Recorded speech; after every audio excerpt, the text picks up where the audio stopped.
After migrants accused in the attack on 2 NYPD officers were released without bail, Manhattan District Attorney Alvin Bragg faces more criticism tonight over how the case was handled. It comes as police continue searching for more suspects in the Times Square assault. CBS 2's Jennifer Bisram just spoke with DA Bragg and joins us live. Jennifer, what do they have to say?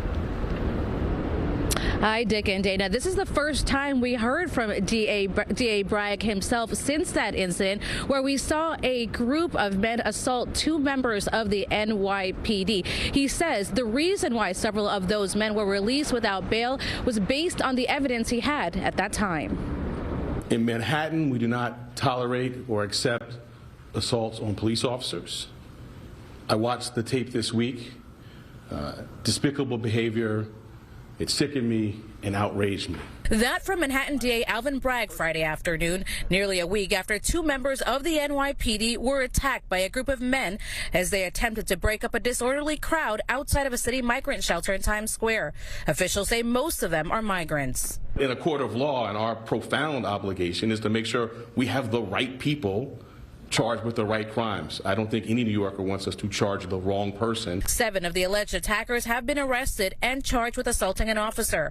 Only 1 is being held on Rikers. Officials say the others were released without bail. Police sources tell CBS 2 4 of the men who were released may have left the city. It's unclear where they're headed and if they will return for their next court date later this month. My #1 priority is protecting the people of this state.